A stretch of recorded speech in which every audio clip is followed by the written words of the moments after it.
If writing Instagram captions makes you want to scream into a pillow, ooh, do I have a video for you. Today, I'm sharing my best secrets to teach you how to write better Instagram captions so that you stop the scroll, hook your followers, and get better engagement on Instagram. Ready? Let's do this. Hi, my lovely people, it's Natalia and welcome back to my channel where I help you create better content and grow on social media. Listen, I get it. Creating impactful content consistently is hard enough, but it seems like what creators struggle a lot with is writing captions. Well, I'm here to help you captivate your audience so that you're no longer wasting time on copy that nobody wants to read anyway.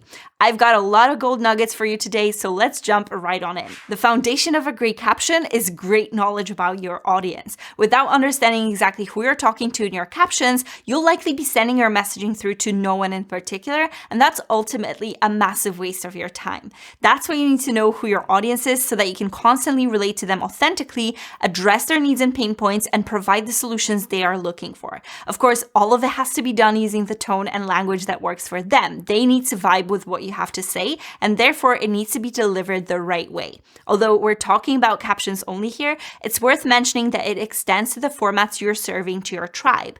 As an example, if they generally prefer to learn from carousels, if they've always engaged better with those types of posts, both from you and other creators in your niche, then this format should be dominating within your content plan. The language you're using in those carousels, even in the graphic form, needs to speak to them precisely. For example, as a wedding photographer, your tone may be slightly more evocative and emotional since you'll be talking about creating lifelong memories, core relationships, and the super fun wedding day parties.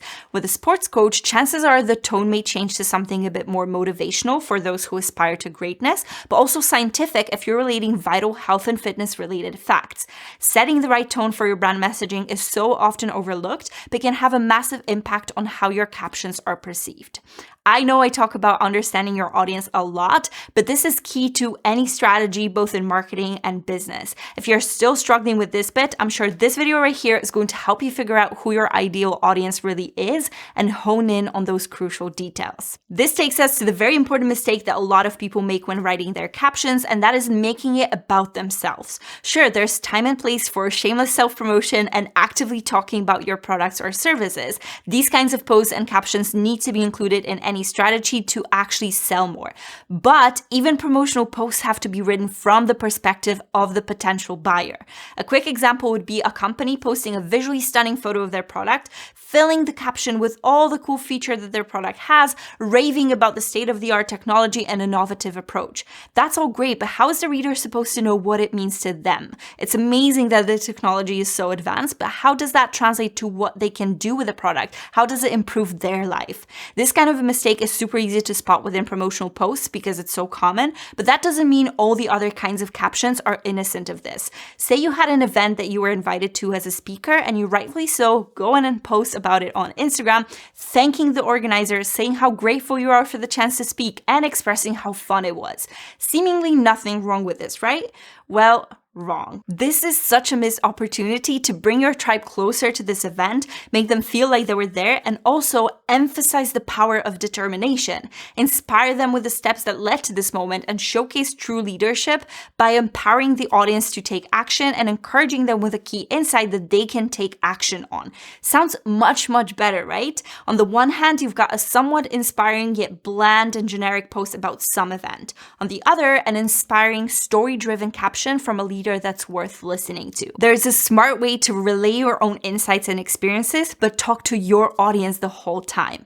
But how do stories like this get told effectively? Apart from knowing your audience and putting them at the heart of your messaging, you need to captivate their attention and fuel this energy towards something actionable. For the former, the attention-grabbing part, you need an engaging hook that entices them to read. For the latter, the goal, a strong call to action to guide them to take a small step. Let's start with the hook. It's the very first thing you'll be saying, and since the whole point of it is to get attention, it needs to be short, snappy, and spark curiosity. When it comes to hooks for Instagram captions, being to the point is crucial because you have to make sure it's contained above the fold, meaning before the viewers have to click more. This is what I'm talking about here.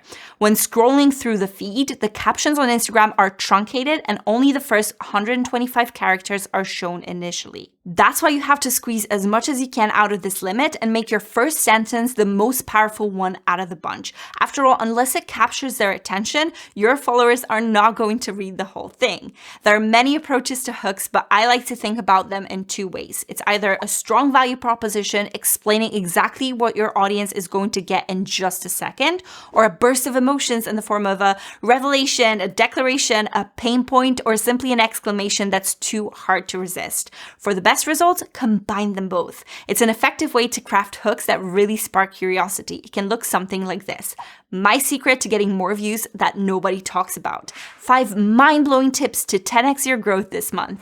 If you're sick of low engagement, then you need to know this hack. Make your hooks results-driven. Do this to achieve something, 10x your sales with this. This is the secret to getting X.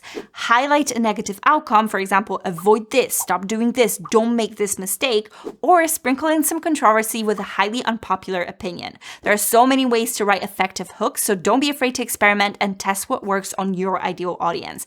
And throw in an emoji in there somewhere. It's a little pop of color and emotion which really stand out on the white background and brings attention to your hook on a subconscious level. Let's not forget about a call to action, aka CTA. We've grabbed the attention and painted the picture with the rest of the caption, more on that in a moment. Now it's time to direct that attention towards something you want them to do. Every single post should have a goal, and this is where you're bringing it home with a CTA. If your goal is to promote your lead magnet, tell your audience to download it through the link in your bio or DM you a word and you'll send it to them directly. If you want to nurture your audience and drive more engagement, ask a fascinating question that stops them in their tracks and makes them want to reply. There will be as many examples here as there are goals, and ultimately you're the one who needs to decide what action you want your audience to take this time. But remember this, if you don't ask, you shall not receive, and skipping a call to action is another example of a missed opportunity. We've got our hook, we've got our call to action. Let's dissect this a little further. I'll call this part the anatomy of a good caption. After you've grabbed the attention with a hook, you want to fuel that interest and start delivering on that value hard. There are many models that you could follow as a sort of a formula to help you write better captions and provide value. Probably the most well-known one is the AIDA framework, which stands for attention, interest, desire, and action. Attention is pretty self-explanatory. We've covered it with a hook. Then we're introducing a unique point or an intriguing insight to spike interest. Then speaking to the audience's wants to build a desire by showcasing what they're going to get if only they follow along, to then finish off with a call to action, of course. It's a super simple model, but a very effective one, not just for caption writing, but from a wider marketing perspective as well. Another formula that I found quite interesting comes from Justin Welsh on Twitter, and he called it VFCA. V stands for the visceral opener, which is of course our hook, but the emphasis here is on evoking a powerful emotional reaction from the reader. F is for fresh perspective and is there to pique their interest by providing an intriguing point of view that may go slightly against the grain. C stands for challenge and is the part where you rock the boat a little, rebel against the norm, or show what it is about this norm that you reject. The last bit is our anaphora, and it's a classic rhetorical device which worked through generations. It's that repeating pattern that tickles your brain and creates a rhythm that makes a caption flow nicely. Even though Justin focuses on Twitter here, I feel like this formula would work great on Instagram as well. I'll link the original tweet in the description below so you can check it out yourself. When it comes to my approach, it really varies depending on the style of the post I'm creating, but I found myself gravitating towards highlighting the pain points. Since I'm always trying to solve problems for my audience or speak to what drives them, this is where I really like to relate to them in a meaningful way. To flesh out a big pain point and bring it right in front of them, I may first address an unsettling feeling that people experience when they struggle with something. Then I'll relate to it, showing them a real human way in which it affected me too, opening up authentically. And for the juicy bit, I then introduce a solution, bringing value through education and with easy actionable steps that provide my audience with a quick win. Top it off with a primary call to action to fulfill the goal of the post and a secondary one to build an engaged community and open out conversations. And we've got ourselves a pretty good caption, if I do say so myself. Don't be afraid to experiment with different formulas to see how they work for different goals and which of them resonate with your audience the most. But wait, there is more. Just like books don't get published before they're edited, your captions need a bit of work before they can be presented to the world. It's one of the mistakes I see all the time. No matter how good your caption is, if it's not formatted and visually broken down so it's easy to read, it's not going to be read. Instead of presenting it like an essay, make things really digestible by breaking it down into very small paragraphs and guiding your audience's attention with colorful visuals in the form of emojis. Take a look at the difference that it makes. The first one is stifling, feels crowded, it repels instead of encouraging, and it's kind of giving TLDR. The second one guides the eye effortlessly through all the key points, strategically putting emphasis on the most important parts like the CTA with visuals. It glides gracefully with little to no effort on the reader's part, and that's what we want in the age of short attention spans. And a quick note about the length, we've got a limit of 2,200 characters, but that doesn't mean that you always have to take that space in full. Although I still think a well-written long caption can nurture your audience in an amazing way,